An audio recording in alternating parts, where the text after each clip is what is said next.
ცვლილებებზე, რომელსაც ბოლო 2 კვირის განმავლობაში ფაქტობრივად ყოველდღიურ რეჟიმში ვუყურებთ, წავიდა ყველა თითქმის თანამდებობიდან, ვისაც როგორც ამბობდა თავად ქართული ოცნება, იდგა პარტიაც და ძალაუფლებაც იყო მათ ხელში. ილუაშვილიც დაიწყეს და დაასრულეს მაღალი თანამდებობით გომელაური, თუმცა წმენდა, რომელსაც ვუყურებთ შინაგან საქმეთა სამინისტროში. სანქცირებულებისგან გათავისუფლება ემსახურება რას? რომ პარტნიორებს აჩვენონ, რომ შესაძლებელია ახალი ფურცლიდან ურთიერთობების დაწყება და ვითარების ნორმალიზება, თუ რისი ჩვენება უნდა ბიძინა ივანიშვილის პარტიას. მოგესალმებით, მადლობა მოწვევისათვის, მივესალმები მაყურებელს.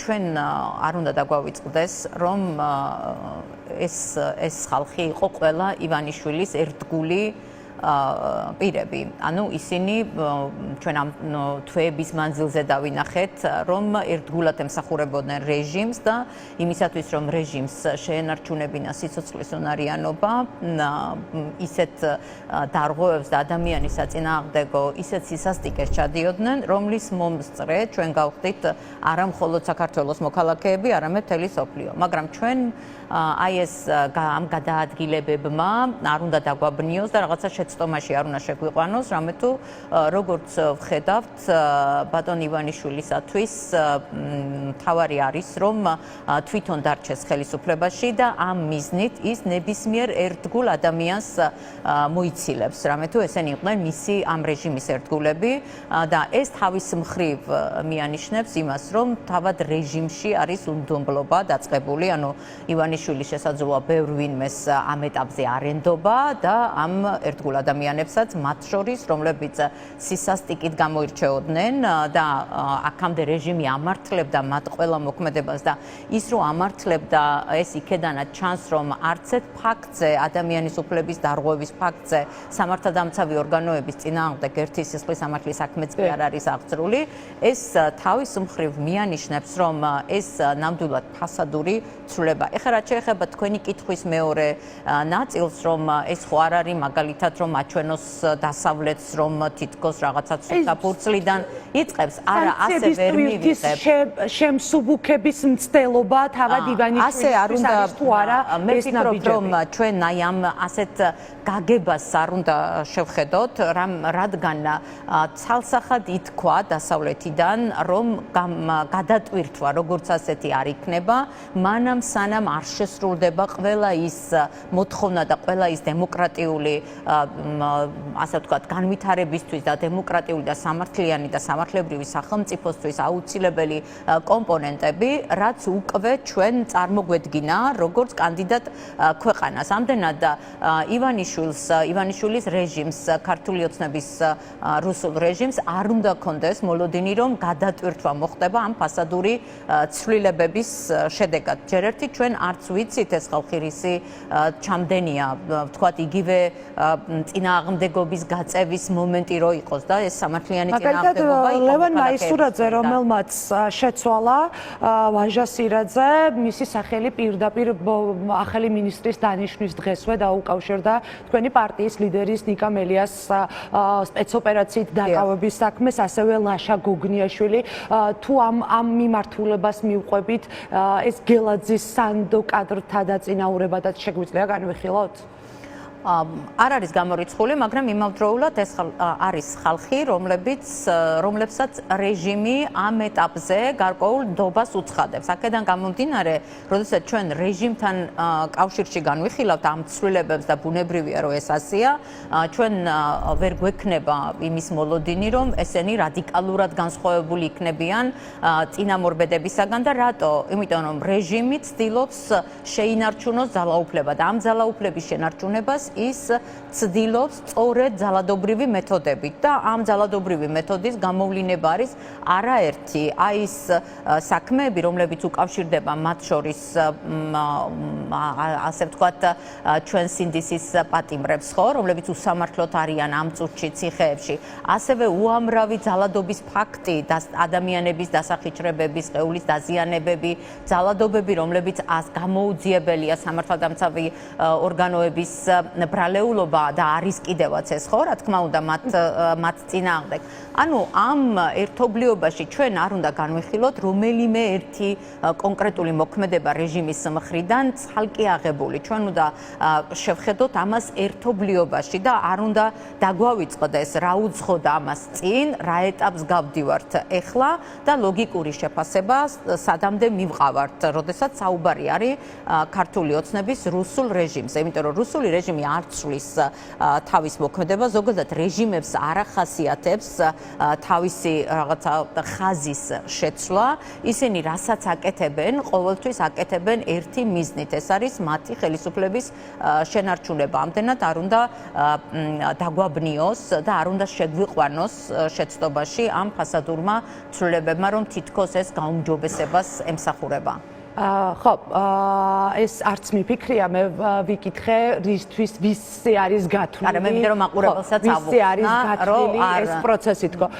თქვენ ახსენეთ როგორი არის რეჟიმის მოქმედება და როგორი უნდა იყოს წინააღმდეგობის ნაწილი. ჩვენ ასევე ახსენეთ სინდისის პატიმრები და პოლიტიკური ლიდერები, რომლებიც ციხეში შედან 12 ივნისს თუ არ ვცდები ნიკა მელიას პროცესია, 13 ივნისს ნიკა გვარამიას დააკავებენ, 16 ივნისს გიორგი ვაშაძეს, 20 ივნისს იმართება ჯაფარიძე ხაზარაძის პროცესები. ფაქტობრივად შეიძლება ვთქვათ, რომ ძალიან ბევრი პოლიტიკური ლიდერი შეიძლება აღმოჩნდეს გისოსებს მიღმა და როგორი უნდა იყოს გარეპოლიტიკური პროცესი, რომელიც უნდა წაიყვანოს გარეთ დარჩენილებმა იმ წინააღმდეგობის მოძრაობაში, რომელზეც თქვენ საუბრობდით.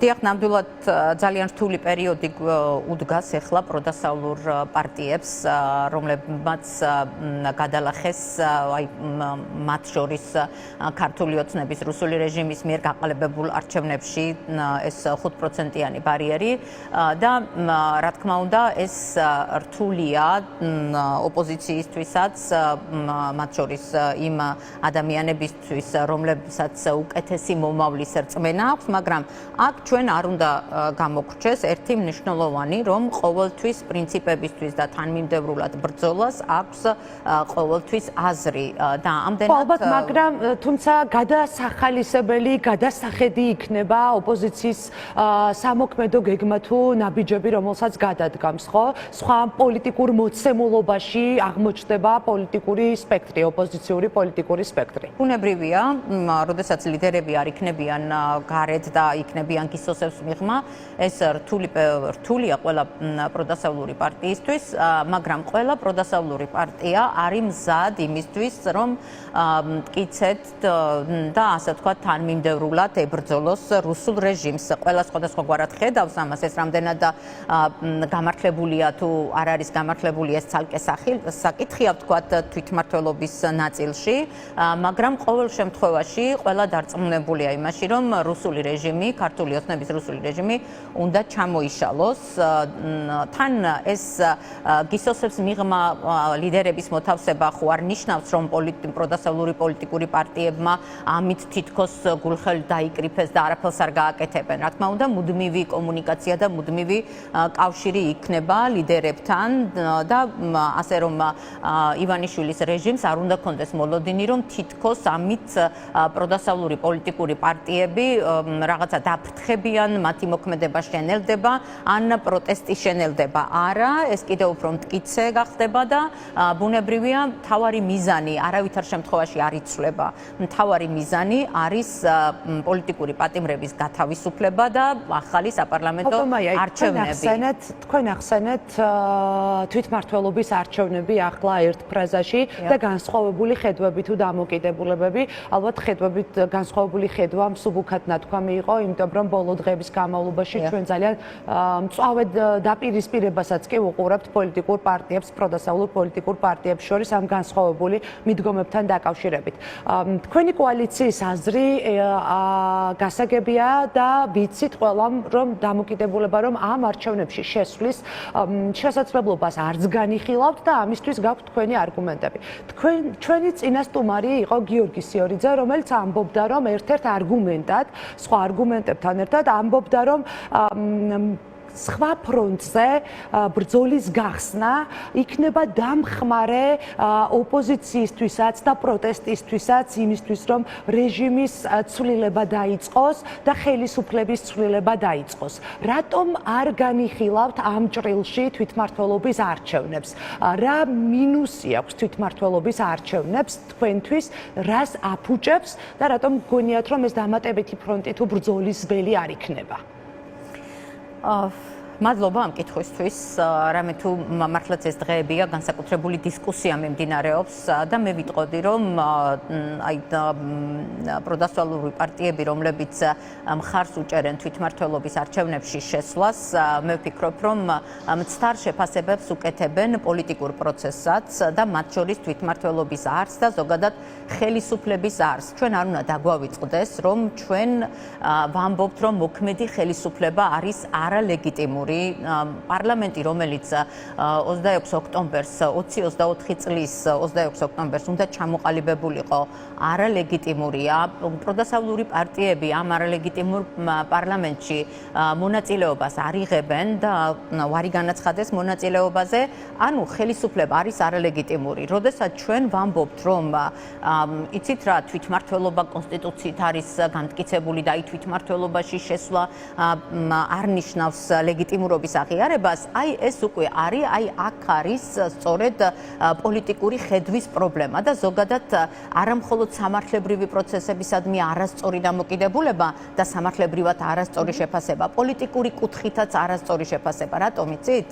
თუ მომცემთ შესაძლებლობას ავხსნი, რატომ იცით? ლეგიტიმაცია ყოველთვის გულისხმობს, რომ შენ აღიარებ ამ თუ იმ ხელისუფლებას, მის მიერ შემუშავებულ კანონებს, მის მიერ დადგენილ წესებს, მის მიერ ჩამოყალიბებულ მიდგომებს და მათ შორის მის მიერ შემოთავაზებულ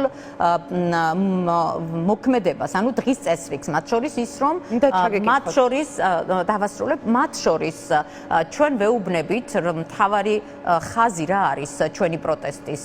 მე არ გულისხმობ კოალიციას, მთლიანად პროდასავლურ საზოგადოებას და ის საზოგადოება, რომელიც გამოსულია და არამხოლოდ რუსთაველზე, არამედ ჩვენი ქვეყნის სხვადასხვა ქალაქებში იბრძვის, ხო? თავისუფალი სიტყვისთვის, დემოკრატიისთვის, დასავლეთთან მჭიდრო კავშირისთვის და ასე შემდეგ, რომელსაც გვიკეტავს, ხო, ქართული ოცნება.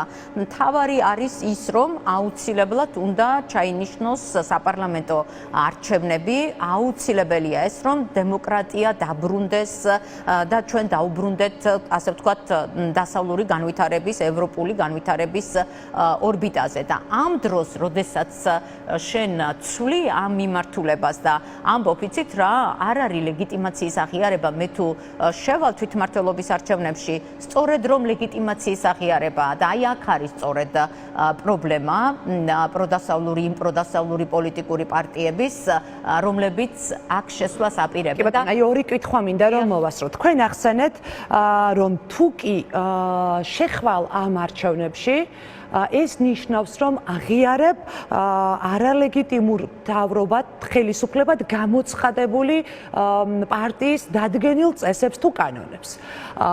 თუმცა, ამავდროულად შეუძლია ამ პარტიებს, რომ მარტივად არგუმენტად შემოგიბრუნონ პასუხი, რომ მაშინ თუ კი არ უნდა აღიაროს სხვა დანარჩენი კანონებიც, რომელსაც ქართული ოცნება ბოლო არჩევნების შემდეგ, საპარლამენტო არჩევნების შემდეგ აწესებს, ხო? ჩვენ ნახეთ, გამკაცრებული წესები ადმინისტრაციულ პატიმრობასთან დაკავშირებით, მათ შორის ჯარიმებთან დაკავშირებით, გზის გადაკეტვაზე თუ ასე შემდეგ და ასე შემდეგ.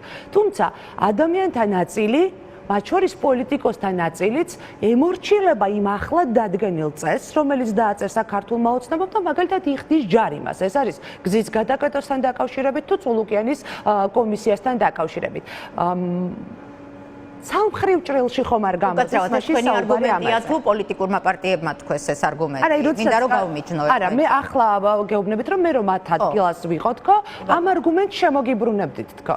დიახ, იცით, დიდი პატივისცემით მინდა ვთქვა, რომ არათანაზომადი შედარებებია, იმიტომ რომ სხვა არის, როდესაც პოლიტიკურად არჩევნები არის პოლიტიკური პროცესი და როდესაც შენ პოლიტიკური არა, მე დაუმორჩილებლობის ნაწილს და აღიარების ამიტომ მინდა რომ აი დავასრულებ და ამიტომ მინდა რომ შევხედოთ ამას, რატო არის ეს არათანაზომადი და არაშეწონვადი შედარება. ჩვენ აქ საუბრობთ, როდესაც 5000 ლარიან ჯარიმაზია და ვთქვათ თუნდაც ფარაზია, სწორედ მაგას ვამბობთ, რომ ის ყველა კანონი და ნორმა, რომელიც ამ არალეგიტიმური ქართული ოცნების მიერ არის მიღებული, ისინი, როდესაც ლეგიტიმაციას მოიპოვებს კოალიციური ხელისუფლება და ჩვენ ამის იმედი გვაქვს, ხო, და ამისთვის ვიბრძვით, ეს ყველა გაუქმდება, რა თქმა უნდა, რომელიც მიმართულია ადამიანის უფლებების და